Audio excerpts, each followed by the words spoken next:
So play continues as normal. Players take their dice off of their player boards and they continue to take actions. So I've removed the dice from Lycira's board. Lycira is the first player, remember, flagship. And what Lycira is going to try to do, since she's got some fuel, she's going to try to get off the moon, because you'll remember the moon is not even in the flight path of the opponent. And it's particularly useful to have the player with the flagship get in front of the opponent's ship, because what happens is, you remember how I mentioned that a planet or a location will get devastated when the opponent moves there? The player with the flagship prevents that devastation. So what she is going to do is first probably, well, she would like to use those buildings that she hasn't been able to use yet. Now, unfortunately, she can't use those buildings because the location is devastated. So the first thing that she has to do is, let's see, so she's going to do a protect and spend 1 defense. Again, I could spend cred on this, but I think I'm going to spend defense and clear this devastation. And then I'm going to, for my second action, I'm going to go ahead and procure, which allows me to exhaust these buildings. So she's going to exhaust 2 buildings. And that's going to give her 2 more keys. And you'll see why that's useful here shortly. Now, she didn't get off the planet, unfortunately, so she didn't get the flagship in front of the opponent. So if the opponent moves again, it's going to devastate again.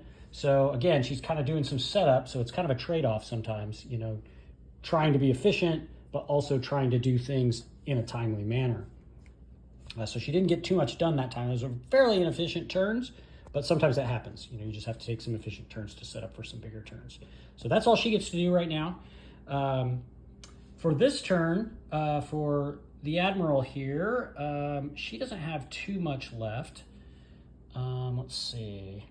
She could go ahead and clear the devastation. She's got some fuel. Okay.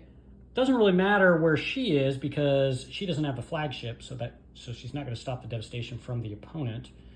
And she doesn't have any keys to use to get key access at any of the locations. So again, she's kind of going to be setting up, what does she want to do for later? Does she want to get to a different location? There's not a ton left that she can do. She does have 1 cred left, which you want to spend all of your cred and your defense by the end of the round. Now your marks, I haven't talked about these yet. You could also spend marks. Marks are like credits, but they can only be spent in the market. That's why they're called a mark. So she could combine 1 mark with her 1 cred and buy something in the market, but you can see this one costs 3, this one costs 5, so she's not going to get that stuff. She also can't play buildings with a mark. She only has 1 cred, so you need 2 creds to play a building or 2 creds to buy a key or anything like that. So she can't do any of that stuff. So really, probably what she's going to do is she's going to have to do a protect action, spend this 1 cred to clear that devastation again. So again, not a hugely efficient turn. And she's pretty much out of things to do. So what she's going to do with her second action is she's going to take this die and she's going to put it on reflect. Okay? Now, the advantage of that is she no longer has to roll dice. These dice are going to blow things up. She doesn't have to roll them because she's currently reflecting. This player is still rolling dice. So let's do that again for Lycira. Roll the dice, see what happens. Oh, she basically rolled the same things again. So that's going to devastate this location, the moon again, and the second one is going to move the opponent. This time when the opponent moves, it flies to this location here. That's the 3rd location. It's going to devastate. Now, since this location is already devastated, you'll take a devastation card and put it in the resolution stack. I'm going to turn those over. I like to flip them over that way. That goes into the devastation stack. This location is devastated. Additionally, the opponent will trigger this event. Let's see what this event says. Infamy 1 and all players lose 1 mark. Infamy 1 is points for the opponent. Anytime something says infamy, this little icon right here, the red one, is going to move up. Players currently have 0 points. this is going to move up, and the opponent now has 1 point. Additionally, all players will lose 1 mark. Well, that affects Atsuko, unfortunately. She loses the mark that she started with. Didn't get to spend it in time. And additionally, oh yeah, I forgot. Lysira also picked up a mark from doing this key access here. So she loses a mark as well. That was actually a pretty bad hit. They both lost marks over that. She was kind of counting on that one, so that's unfortunate. Okay, so that triggered that. Now, again, Atsuko doesn't have to roll dice. She's out. So play continues with this player until they run out of things to do. So Lysira is going to go and look at what she can do next. Well, the cool thing is she hasn't done her power yet. So probably that's one of the best things that she can do. This one does give her a nice bit of defense, and she can clear some devastation, which is also really important. And she can do that from wherever she wants because she can move using fuel. And she could actually, you know what she could do? Oh, this is kind of cool. She could, let me show you this burn action. So for her first action, she's going to do a burn. Now, when you burn, you can spend any number of keys or fuel. She could spend a key at this location, except for 2 things. First, it's devastated. You can't spend keys if your location is devastated. Second, she's already spent a key here. So you can only spend 1 key at each location every era. Okay, so that's going to reset after this era is over, but we're still in the same era. So she can't spend any keys at this location. However, you'll notice over here, Atsuko managed to clear that location. These other locations are all devastated, so she'd be at the same place if she flew to these other locations. But she can spend 1 of her fuel, and the fuels just go back to your supply. So now she only has 2. And she can fly over to Mars. Then, with the same action, she can trigger her key to gain some more stuff. Again, I'm just going to put that key up there in her blue area, and that's going to trigger this key access. This key access says 2 defense, and defense 2, and clear 1 devastation. So she's going to immediately get 1, 2 defense, and she's also going to clear 1 devastation. Now, devastation can only be cleared from your current location, or from the market, or from the devastation cards. Okay, and I'll show you how those things work here in a second. Well, actually, I'll just show you right now because I'm probably going to clear most of this. So if you're clearing devastation out of the resolution stack, you just take the top card and you put it on the bottom of this devastation deck right there. Okay, so now there's only 1 card left in there. And again, these cards are going to trigger at the end of the era, so you want to get as many of those out as you can. However, this devastation is also going to do bad stuff right here. In the market, the opponent is also going to score these cards if these things are devastated, so that's bad too. So she wants to take care of that as well. But all that came from spending that key, and that was all just her first action with that burn action. She spent a fuel, she spent a key, so she still has 1 fuel, 1 key left.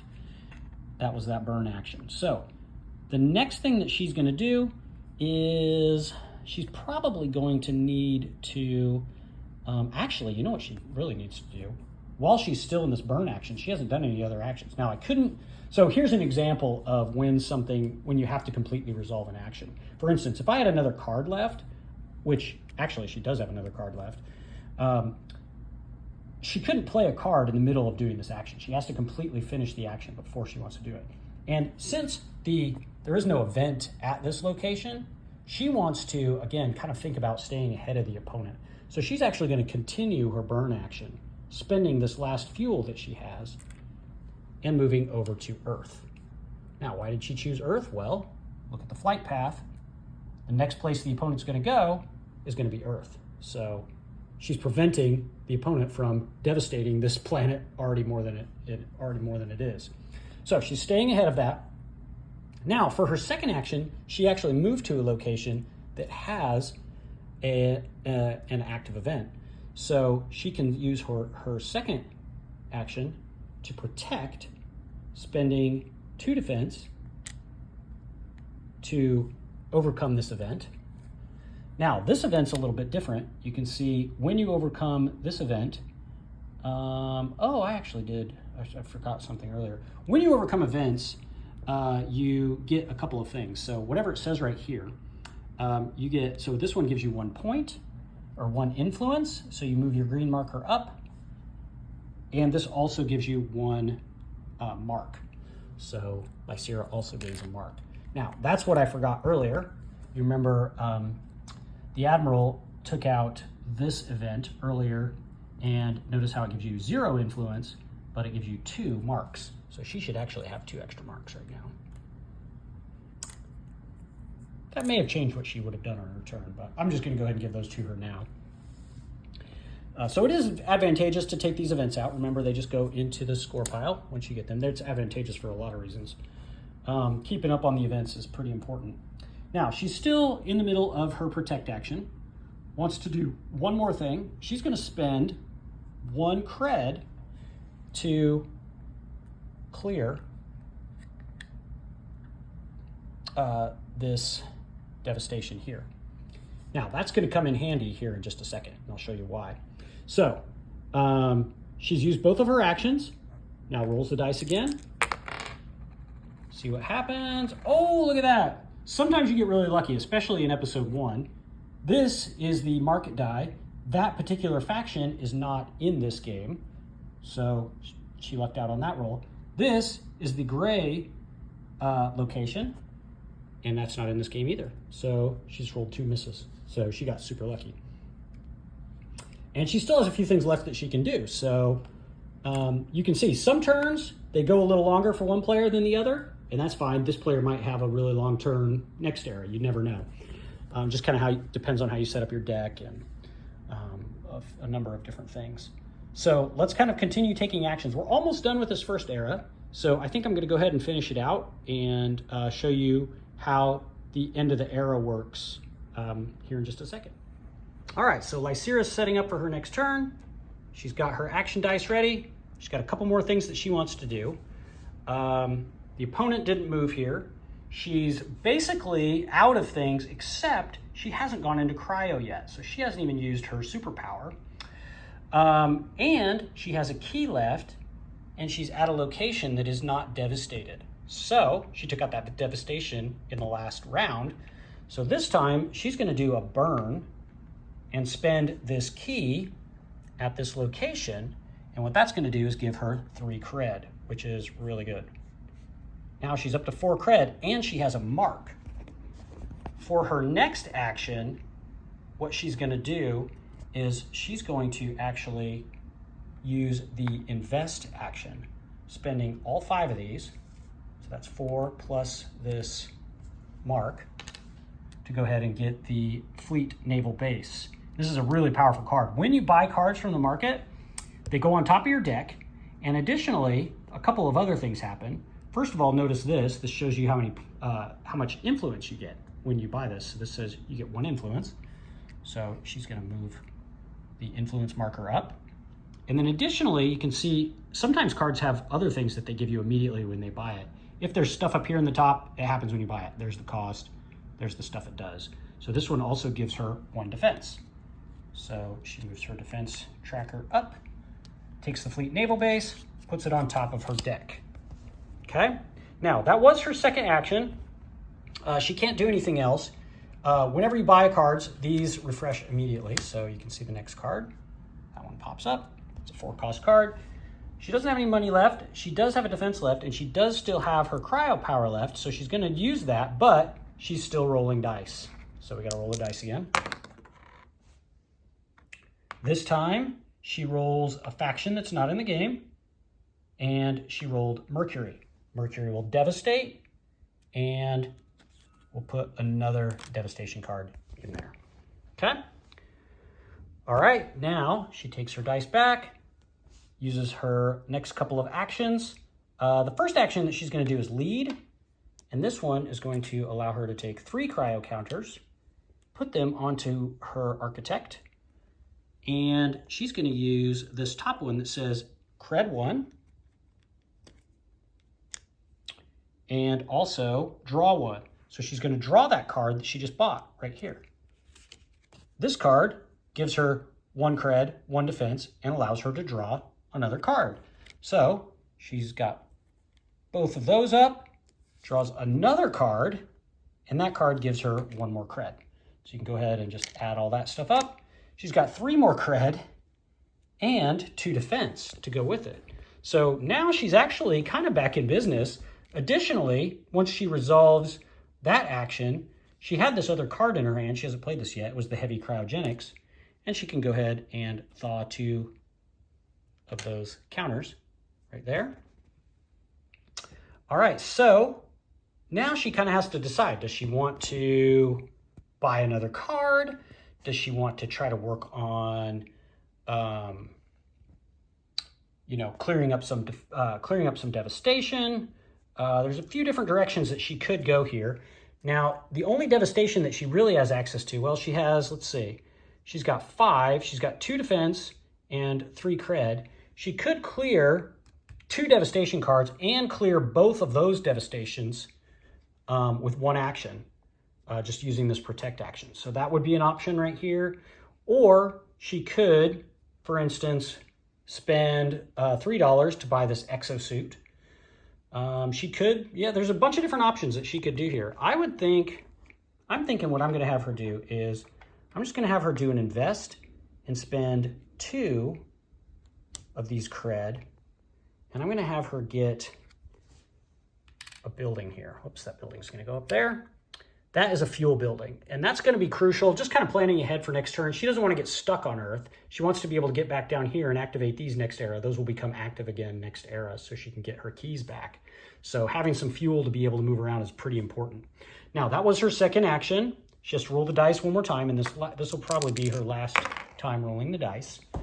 Now, 2 things happen, but actually this is a really good roll. This is the location that she's currently at. She has the flagship, so it doesn't devastate. Also, the opponent moves. She stayed in the flight path of the opponent. It flies here. Doesn't devastate because the flagship's here. Doesn't trigger an event because she already took out that event. So really, really handy that she ended up in that location. That's one of the secrets to winning this game, I would say, is just kind of staying ahead of the opponent, trying to, have the flagship just get out in front of it. That really helps. Okay, so this was her last die roll. She's going to take 1 more action. Her action is going to be to protect. Now, she could engage the opponent. We haven't talked about that yet. She doesn't really have enough defense to do anything, though, because you can see all of these take 5. Hold on a second, my dogs are barking. All right, so for this last action, Lysaria will choose Protect, and she's got 1 cred, 2 defense left. She's just going to spend all of that. And she can, so that was a total of 3. So basically she can flip this one over to clear that one. Oops. This one, she's not going to worry about because that's a 0-cost card, and I'll show you why in a second. And she's just going to go ahead and clear out these 2 resolution cards. And again, those will go on the bottom of this devastation deck. All right, so that is the end of the era because with her second action, she is going to choose, she's going to choose to reflect. So she's used all of her actions. She's used all of her cards. The Admiral is also done with their turn. They're both on reflect. So we can follow this handy dandy list of things right here to figure out how to end the era. So what you're going to do is first, you're going to trigger the plot card. So you look at the plot card up here and you can see it has the end of the era symbol. And it says, if there are any social events in play, add a devastation card to the resolution zone. Again, that's the resolution zone. You look at the events in play. This is an outbreak event. This is an economic event. The other events are gone, so there are no social events. So that does not trigger. Second thing happens, trigger the presence card if the presence is still standing. The presence is still standing, so you take a look at the presence card and you can see end of era, the opponent scores 3 infamy. So 1, 2, 3. Next, trigger devastation cards in the resolution zone. Well, fortunately, we got rid of all those, so there's none of those to trigger. Trigger all events in play. So you look right here, Infamy 1 or Infamy 2 if an economic event is in play. That is in play. That's an economic event right there. So this is also going to score Infamy 2 for the opponent. So 1, 2. And then this one says Infamy 1 and all players lose 1 mark. Ooh, again, that one is unfortunate because the opponent scores and the Admiral, unfortunately, loses another mark. Probably didn't play that one quite right. You know, that was definitely not optimized, having her lose marks from that multiple times. Try to avoid that if you can. She'll recover. It's not too hard in episode 1. You'll figure it out pretty quick. But okay, and then the last one, let's see. So now we triggered all the events. The opponent scores all of the events in play. Events are worth 1 infamy for the opponent. There are 2 of those left. So the opponent takes those and puts them up in the score pile. And that is 2 more points.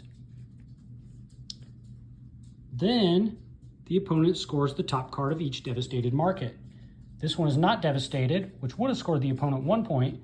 This one is devastated, but it's worth 0.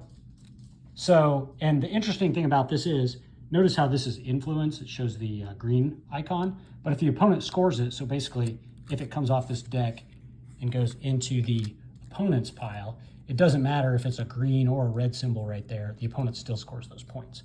So if they would have put the exosuit into their score pile, they would still get a point. That one gave them 0 though, so they only made it up to 9 points, or 9 infamy. We made it up to 2 influence, so didn't do quite as good as the opponent that round, but that's okay. We're kind of setting up. Now, the last thing you can see, finally, discard all played cards and pass the flagship to the next player. So all of these cards go into the discard pile, and I like to just put these here. Actually, you can see all this stuff I just went through is also right here on your player boards. I've just been using this one on this kind of extra player board, but all these cards get discarded and go into the discard pile here. Now, to do the next era, again, we just did the end of the era. Now you go back to this, what we were talking about at the beginning of the game. Some of this might make a little more sense now. You're going to thaw, draw, ready, reveal. So take a look at what that means. You're going to thaw. Each of your architects come out of cryo in this case. So that's going to be a big turn for each of those. Then you're going to draw. Each player draws 5 cards from the top of their deck. If you run out of cards, shuffle your discard pile and draw the rest of those cards, okay? Then you're going to ready. You're going to ready the flagship. You're going to ready the chronicle. That is not in episode 1. We'll talk more about that in episode 2. You're going to ready all of your buildings. So if you have any buildings that are on their exhausted side, you're going to flip those over and ready those so that you can use them again. And then you're going to ready your keys. So that's going to take all of the keys. So this player actually used 3 keys that time. All those keys go back to your supply. So now those locations are ready to be used again. And then you're also going to reset your cred and defense trackers. So if you had any leftover cred or defense, you would lose that here. So make sure you try to spend all that. Usually there's some devastation you can clear up with those, if nothing else. Okay, and then then you just play the next era the same way. There's 4 eras total, and you can track that because there are only 4 events. Oh, sorry, I didn't do the very last thing. That was ready. Now we reveal. You're going to reveal a new event. When you can't reveal any events, you know you're at the end of the game. So the game ends at the end of the 4th era. Okay, so those all get revealed. If the opponent had got knocked down, he would stand back up right here, but he did not, so he's just going to keep flying around and devastating things. Now, the only other thing that I want to talk about is the opponent itself. If you do intend to fight the opponent, let me show you what that looks like real fast. So I'll do a little example with Lycera here. Let's say that Lycera drew this hand and ended up with 4 defense. She could take on the opponent. The opponent is currently at Lycera's location. So if you choose the protect action with one of your actions, you can engage the opponent. If she were to put all 4 of that defense onto the opponent, you can see you can spend 4 cred or 5 defense. Now notice this right here. This says 1 or 2 players. In a 1 or 2 player game, you can only interact with these top 2 what are called regions. To completely defeat to overcome the presence, you have to defeat regions equal to the number of players in the game. So in a 2-player game, you have to defeat both of these top 2 regions. In a 4-player game, you'd have to take out all 4 of those. In a 1-player game, you can choose either one. Okay, so in this case, we'd have to take out both of these regions. If the opponent, or if Lycera wanted to spend all 4 of those defense, she would take 4 of her cubes and put it onto right there. Now that is not overcome, or that is not a defeated region yet. It's only had 4 of the 5 that it needs. So later on in the era, you know, maybe the Admiral comes by with an extra defense and spends it to put one of her cubes on there. That would be the 5th cube. That would completely defeat the region. Now, if that happens, when you defeat a region, you take one of these and you put it on there. And that shows that that region is defeated. That will stay defeated between eras, whereas if you only have cubes on here, these cubes will clear off at the end of an era. Okay, so make sure, if you put some cubes on it, you make sure you completely defeat a region before the end of the era. Now, that still does not defeat the opponent. In this case, in a 2-player game, you have to defeat both of those regions before you can lay the opponent down. When you lay the opponent down, this particular die roll no longer matters. Basically, that means the opponent can't move around and destroy things anymore while it's laid down. But at the beginning of the next era, it will stand up again. So hopefully that makes a little bit of sense. Again, it's all in the rule book. That part's described pretty well.